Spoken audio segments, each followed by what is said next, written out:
બેટા feelings and emotions. સરસ. આપણે સવારમાં ટીચર આયા, હમણાં બેન આયા, તો તમે શું કીધું? Good Afternoon. સવારમાં બેન આવે તો સાહેબ આવે તો Good morning. બરોબર. પછી કોઈ અજાણ્યા સ્ટ્રેન્જરને મળો તો હેલો હાય. આ બધા શું છે? પરિસ્થિતિમાં તમે જે પરિસ્થિતિમાં સામેવાળા જો કેવી રીતે વર્તન કરો છો, ડીલ કરો છો, એને શું કહેવાય? એક્સપ્રેશન. બરોબર. જે કોઈ હિન્દુમાં હોય તો જય શ્રી કૃષ્ણ કે, તમે મુસ્લિમમાં શું કહો છો? Assalamualaikum. તવાલીકો સલામ. આ બધું શું છે? એક્સપ્રેશન. તો આપણે આજે ઇંગ્લિશમાં યુનિટ 3 માં એક્ટિવિટી 7B એક્સપ્રેશન વિશે ભણીશું.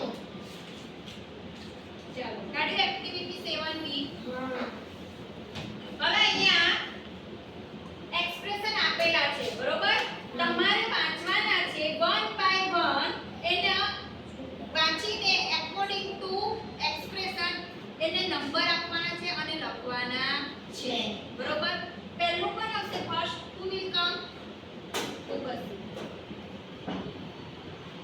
Maria sees an accident.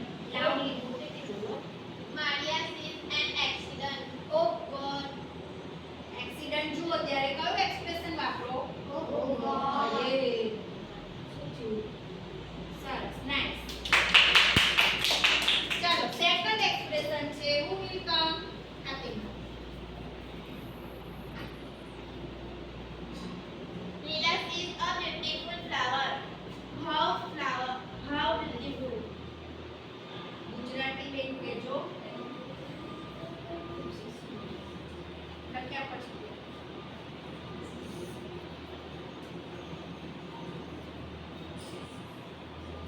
લીલા sees a beautiful flower. આનું meaning હા, ખૂબ સુંદર. સરસ. એટલે ચાલો થર્ડ એક્સપ્રેશન કોણ આવશે?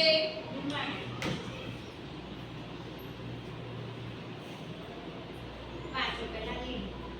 Asa gives a good idea.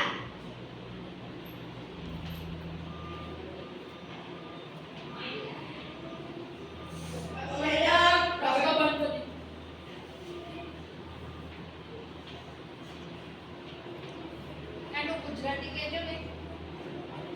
કેટલી